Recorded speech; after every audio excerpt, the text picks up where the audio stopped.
Wag ang mga pulis.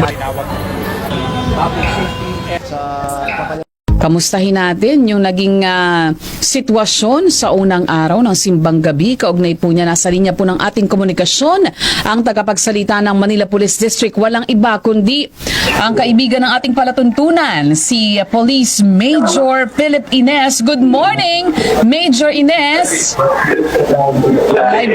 Tapos po muna po sa Tibulan ng Laya at dito Dakila. Kung sa inyo, Ma'am Ceci, ganun din po sa mga nakapagay po sa inyo programa ngayon. Kamusta, sir, ang simbang gabi?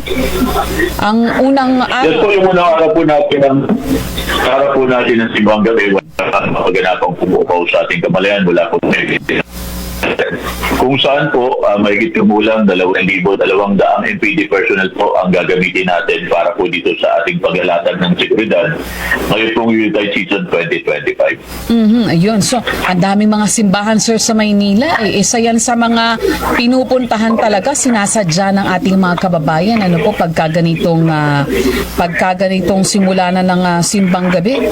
Ano ho, Sir Philip? Major Philip Ines.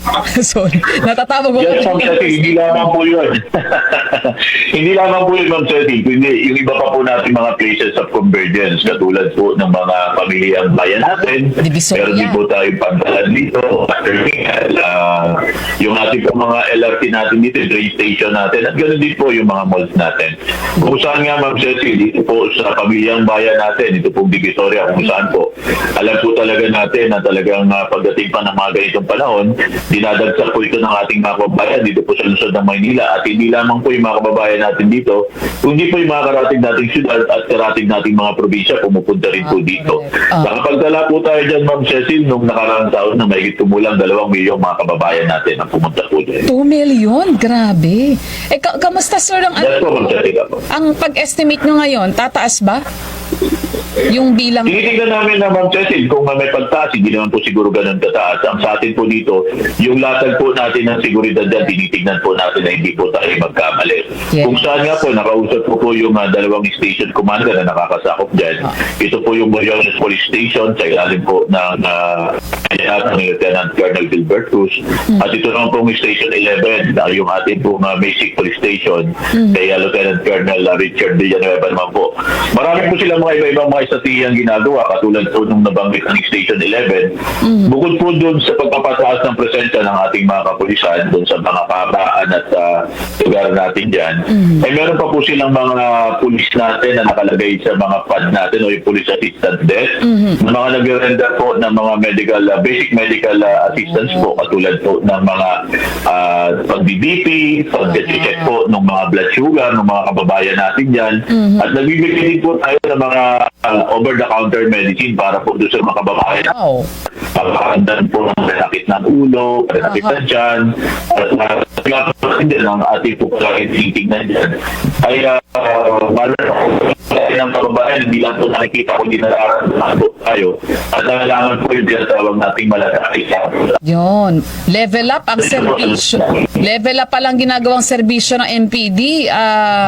Major Ines, ha? Meron na ring meron na ring ganyang klaseng nagbabantay ng kalusugan ng ating mga kababayan. Yes po, Ma'am Cecil. Actually, nung ako po ay PCP commander, dyan po sa Sampaloc, ito po sa mga best practice ko yan. Tinatawag ko kung tulungan mo, may pakialam ko. Saan sa mga personal ko sa PCP, marami pong mga registered guards. So habang po sila ay nasa police visibility, may mga ginagawa rin po silang ganyan. Kaya sabi nga natin na patuloy po tayo mag-isip ng iba't ibang pamamaraan kung paano po ang ating presensya ay magiging sa ating mga kababayan. Hindi lamang po dito sa pagpapatupad ng batas, kung hindi, dito rin po sa mga ganito, maramdaman nila tayo na kami po yung PNP, yung pulis po, pulis ng Pilipino. Yun, magandang ma-adapt yan dun sa ilang mga lugar pa, no? Major Ines, yung ganyang klaseng serbisyo ng Manila Police District. And of course, Major Ines, naging malaking bagay yung pagluwag ng mga kalsada dyan sa area ng Divisoria. Naging mas organized, yung pagtungo dyan ng ating mga kababayan. Kaya mas naging maayos, yung inyo ring ginagawang pagbabantay, Tama po yun. Yun naman po yung sabihin ng ating kaman. Nandito, nasabi natin yung mga kalsada dyan, yung mga obstruction paggamit.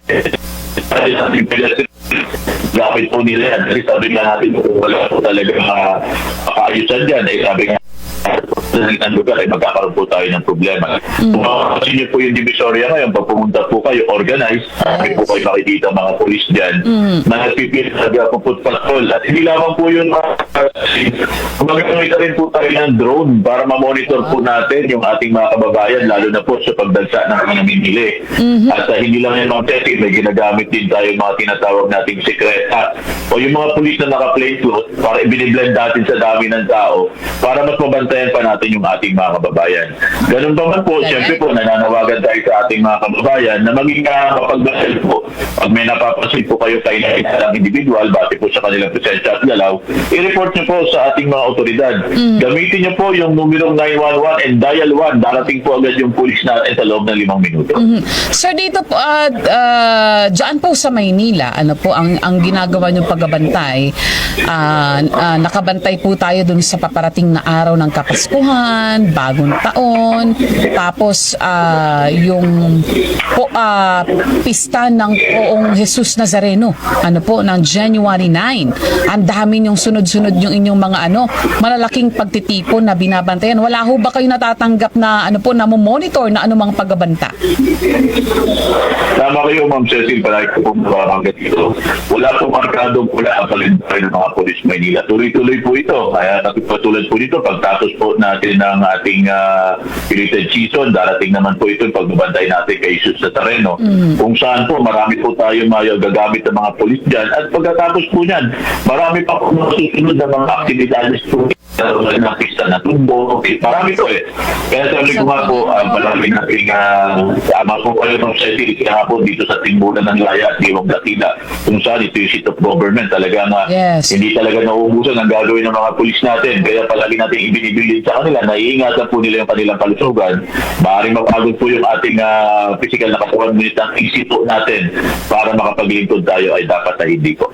Naitanong ko yun, Major Ines, kasi yung nangyaring pamamaril doon sa Australia, kilala naman natin ang Australia pagdating sa seguridad, isa sila sa mga bansa na mahigpit pagdating sa security, may naganap na pamamaril, tas ideology ang sinasabing dahilan ng naganap na pag-atake. Itinuturing po yan na terrorist attack at ang naging target ay yung mga Jewish community. Kumbaga, dito po sa ating bansa, although matagal namang problema na po yung issue ng terorismo, pero in all fairness, Major Ines, humupay, maituturing na humupa yung problemang yan because of BARM. Pero dyan po sa Maynila, Sir Major Ines, wala makakaasa ating mga kababayan na magiging mapayapa at ligtas ang pagdiriwang ng Pasko. Tuloy-tuloy, Bagong Taon hanggang pagsapit po ng January 9. Salamat po. At na sa iyo, meron ba po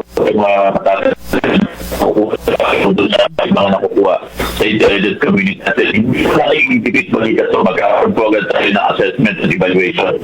Kaya nakakapun nagkaroon tayo ng interagency meeting kasama para po dito sa ating nasanay na 2026 yung paghahanda po natin kasama po natin ng iba't ibang ahensya ng gobyerno para pag-usapan po natin yung gagawin po natin preparasyon natin ng seguridad. Kung saan nga po, inaasahan po natin dyan, nung nakaraang taon po, yung 2025 po, mahigit 8 milyong mga kamamayan natin. Yung mga devotees po natin na nag-participate dyan. Dami. Kaya nga po, sabi nga natin, yung ating pong paghahanda dito, ay dapat po walang po magkakamali tayo. Ang MPD ba, sir, heightened alert o full alert ngayong holiday season? Yes, naka-heightened alert po tayo doon. Depende po ito sa magiging instruction sa atin kung mag-full alert tayo. Pero palagi po pong nababanggit dito, Ma'am Cecil, na palagi pong nakaangat ang ating dalasal at nakaunang po ang ating tabak. So sa maliligalig at maliligalig po ng ating lugar sa Likalaan, ito po yung lungsod ng Maynila. At yung mga magbabakasyon, Major Ines, magandang tiyakin na yung kanilang bahay, siguro magandang maganda may maiwan pa rin, ano ho, o kaya wag na mag-post sa social media, ano po, na sila ay kumbaga nagpaparating na sila ay na walang tao dun sa kanilang bahay para makaiwas lang po dun sa posibleng ano po, magkaroon ng window o ng idea yung mga nagbabalak na hindi maganda, ano po. Tama kayo dyan, Ma'am Cecil, kung saan nga po, isa nga po sa ginagawa natin dito, yung public awareness natin sa pamamagitan po ng iba't ibang mga platform. Gagamit po tayo ng social media para ipaalala sa ating mga kababayan na kung sakali po sila ay aalis ng bahay, ano po ba yung dapat nilang tandaan? Ano nga? At kasama na rin po yung nabanggit po kanina, tinilin po natin sa ating mga kapatid walang kapitbahay na wala po tayong inaasahan ng mga bisita dyan. At kung sakali ay tawagin po agad tayo. Ang mahalaga po dito, Ma'am Cecil, yung awareness natin. At sabi nga natin dito, Ma'am Cecil, dapat sabi nga natin Ayun, nawawala. dito, yung mga short video po ito para po mas madali matandaan ng ating mga kababayan. Iba-iba pa po mga modus operandi na nangyayari. Yung ginagawa po natin dyan, yung mga nahuhuli natin gumagawa ng iba't ibang modus operandi, ini-interview po natin para nila ginagawa at ginagamit po natin yun na para dissemination sa ating mga kababayan. At may title po ito maliliit nating video na para hindi ka mabiktima, dapat alam mo ito. Yan, oho. At siguro, yung technology din, Major Ines, siguro, kung meron silang konting budget, kabitan na nila lang anong tawag doon ng CCTV? Ano yung harap ng kanilang bahay? Real time po nilang makikita yung sitwasyon po ng kanilang mga tahanan. We encourage po na gumamit po ng ganyan mga technologies. Kaya nga sabi nga po natin, ang palagi po natin sinasabi dito, kailangan po alam po natin yung mga bagay na maaaring maging vulnerable tayo. At dahil po dito, gagawa tayo ng mga pamamaraan para maiwasan po natin ito. Kaya nga po, hindi po tayo tumitigil dito, Ma'am Cecil, ng iba't ibang pamamaraan para malaman po ito ng ating mga kababayan. At nagpapasalamat po kami kasi maraming tumutugon doon sa mga binibigay naming information na ganito kasi nalaman namin very effective ito, Ma'am Cecil. Iba na yung teknolohiya natin, mag-take advantage sa ito, gamitin natin ito. Marami pong gumagamit ng mga kababayan natin sa social media. Malaman po agad nila ito. At hindi lamang po ito dito sa lungsod ng Maynila, pati sa ibang lugar po na maaari po applicable yung mga ginagawa natin iba't ibang mga video. Kasi hindi lang din naman tayo yan, hindi lang naman silang pwedeng makinabang dyan. Kasi pwedeng pati yung kapitbahay nila, kung mahahagip ng CCTV, kumaga malaking tulong para maging deterrent sa krimen. Tama kayo dyan, Ma'am Cecil, yung CCTV po na extension po ng ating mga batayan. Gamitin po natin itong technology na to para bantayan po yung ating seguridad. At patuloy po natin pinapaalala sa ating mga kababayan, katulad po ng nabanggit ko kanina, kung meron po kayong mapapansin na mga kainahinalang individual, base po sa kanilang presensya at galaw, ipagbigay alam niyo po agad ito sa kinakaukulan. Ayun, maraming salamat. Major Ines, wala kayong pahinga pala, no? Tuloy-tuloy. Kasi pagtapos din nga ng January 9, binabanggit nyo kanina, yung piyesta naman sa Tondo, So, all throughout, itong holiday season, hanggang pagkatapos, tuloy-tuloy yung inyong gagawing pagmamatsyag. Maraming salamat, Major Ines. Alam naming wala pa rin kayong tulog, para mabantayan yung ating mga nakakatulog naman tayo, Ma'am Cecil. Kailangan talaga natin hindi magpahinga po. Yes. Pero maraming salamat po sa pagbibigay ng pagkakataon na ibigay natin yung mga basic information sa ating mga kababayan. Yun, para maging ligtas, importante yung kooperasyon din talaga ng publiko. Maraming salamat, Major Ines.